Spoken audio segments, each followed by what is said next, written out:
Welcome back everybody, and thank you again for joining me. So today, Monday the 9th, we're back at Hemsby just for a little look. So I have a little fly down. I've come down and it's half an hour past high tide. So I'd had some people comment about what Hemsby's beach would have looked like a while ago, and one of the comments related to the view past, so I've tried to do that for the gentleman that commented on that. So as you can see, a two-tier beach level as he described, which is very much as Hemsby used to be, with the sandy at the top and then the stonier shoreline towards the bottom. So we're quite a way down the beach at the moment. As you can see in the distance, you've got the lifeboat station. So if you can imagine there, you'd have the sea where it is now with the sandy piece going up towards the dunes, then the area and the marams set back, which is how everybody would remember it. There I am. So just give you a little cooey as I'll give you away from there before we have a stroll along the beach. So as you can see, the sea defence doing its bit here, the few rocks that are there helping to stop the sea, and it's obviously not so bad unless we've got an easterly breeze, heavy wind. Easterly winds tend to be very negative for us as well. An interesting thing as well I found out is in front of where we are at the lifeboat station, there's apparently a very, very deep gully in front of that. Goes down around 40 feet apparently, according to some a gentleman I actually met there, Alan, who was talking to me, one of the local residents, had got hold of some naval maps.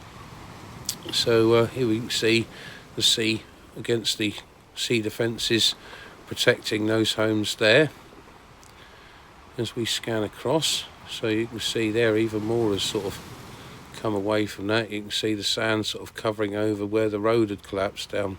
So this is where we went, where we finished off in our last video, over by the demolition site, and I thought, we'd go back and just see what has happened since we left there, and they have indeed cleared the rest of the bungalows as I predicted, and there's nothing left now. So have a little scan round and we'll see where the first bungalow was as we come round this way. You can see that white bungalow on the left there. That was the bungalow that we were in front of before, and everything now has gone from it to the right. So you can see a little bit of slippage off the edge there, but here we go. This is the demolition site. You've got a gentleman, or a worker should I say more correctly, down here in the 360 as I've been correctly informed it's called, sorting what looks to be the concrete from the soil. And they have had some comments, which I don't see as a bad idea either, about using some of that concrete rubble to put down by the sea defences. No doubt there would be someone from an environmental impact that would have some issue with it, but there must be a process rather than landfill that would better use the material that they're going to throw in these great big bins here. So you can see the man in the person in the 360 there moving the green waste. You can see that the cliff's all eroding, eating back. The sea's not far away, so you imagine on a little bit of a high tide, stormier day, how that can pelt onto the edges there. So we'll have a little fly across and try and get a better view for him. See what the sorting process looks like a little bit more. So there's obviously all the old concrete from the garden there, perhaps concrete base from the house, garden pass, all being dug up and piled in the middle there, and the soil being returned to nature. What looks like a van has arrived over in the corner to either drop off some spares or bits. You got the workers down there doing their bit. Someone's asbestos garage there, which has obviously been left till last. So we've shot up to 120 metres here just to have a view down to try and capture in what's there, and if we sort of spin round you can then see what the fate of the people with the unprotected coastline might face. And poking in the corner there, you can just about see my drone's landing pad feet, because last time I landed it, one of the propellers caught a stone and chipped it. So investment of £10 was good news for the landing legs. But yeah, sorry if they pop up from time to time. I think they do twice in the video. So we're back towards the beginning again, where the Marham's car park used to be, and as you can see, the concrete is just all crumbled off and gone since the last video, and what looks like an old mattress or something underneath there, bed springs of some description anyway, as part of the road base. So you can see here the sandy dunes have all collapsed, or are collapsing continuously as the wind and sea pummels on them, and the only real thing you can do there is to put a barrier in front like that.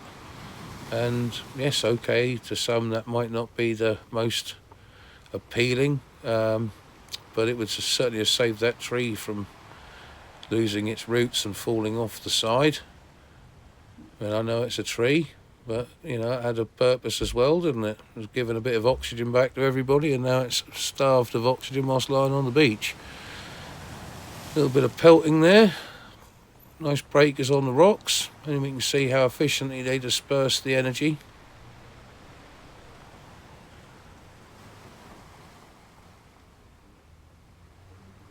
And you can see just the devastation, that unbelievable.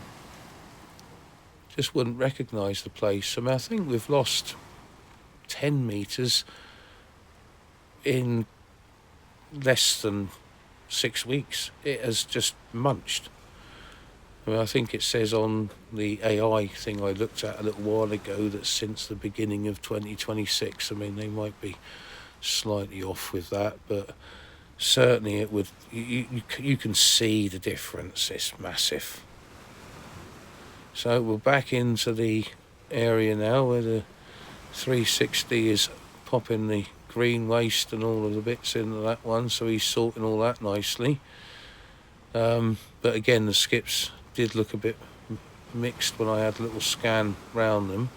We'll have a little closer look in a moment, but we'll sneak across here because we've got one of them now leaving, by the looks of it, on the back of the lorry. So Anglian Demolition have come to collect one of the full ones, so they'll have like a long thing that goes over the top there to protect the rubbish from flying out, like a giant net they'll stretch over in a minute. Oh, they're doing it now, look. Here we go, giant net time. So bring that over, and that stops anything from plopping out on its journey to wherever it's recycled and hopefully not put to landfill. You know, hopefully they find a way of using as many of the bits that they can. So we'll scroll around so we can get a little idea of where we are. So we've got Forks Road on the right hand side, where that van that I thought might have been a parts delivery van earlier, but it's obviously part of their crew van. Have a little look down and see. Workers there strapping it all on. Still got this 360 sorting through the concrete, so we might have a better angle this side. You can see him there dragging the bucket through, lumps of concrete out over there, and then soil over there. So he's quite handy at doing that job. Good work, good work. Yeah, but I think there's, you know, if say's hauling it, if they were to cart it down and continue that barricade with it, it's only going to help the people. And if, you know, the amount of stuff that's recycled, you know, if there's a chance that it's going to go to land waste, I think there should be some kind of petition to say that in insinuating exceptional circumstances that they should be able to put the rubble, as long as it was controlled rubble and didn't contain anything harmful to the ocean. So perhaps pre-washed rubble. I don't know how you would get round it, but you know what I'm trying to say. I think that it could be better used than just dumped in a skip and taken off to landfill and crushed out to be something else. You know, you've got a huge concrete pad there. You can see where he's working up to, which was obviously someone's lovely house at some stage, which, if that was to be crushed up and pushed down the cliff there, I mean, if it lasted a little while and you keep adding to it, it can only help. So in this skip, we've got what look like the window frames and old water butts and bits and bobs like that. They're obviously getting ready to send this one off now. They've got like bungee straps by the look of it on the side to try and hold it all nice and tight. Little scope round this way. Try and get some different angles and I get a feel for the size of the demolition area. I mean, there's somewhere near 30 houses now that have been demolished, which is madness, absolutely madness. But you can't say anything other than look at it. You know, look at where all that brown there, all of that clearing is exactly what they've been doing. They've just been going along, demolishing as they go. Wow. Just wow. No more Marhams. That has gone. I mean, it's just, you know, walking in front of this place to go to Hemsby on my walk from Scrapby. Wow. You know, and there was dunes the other side of it. So, anyway, thank you all again for watching. I couldn't believe the amount of extra people that have subscribed to the channel. Let's just hope we can get some positivity out and see if we can find some giant rocks for people, you know, to put down. Anyway, here we go. We've got Alan now walking along in the background there. We had a lovely chat. It's really lovely to meet you, Alan. Thank you ever so much for taking the time to come over and say hello. And I'm so glad that you're also a viewer. So, anyway, thanks ever so much to everybody. We look forward to seeing you again soon. Thanks for now, and thank you for tuning in. Bye-bye for now.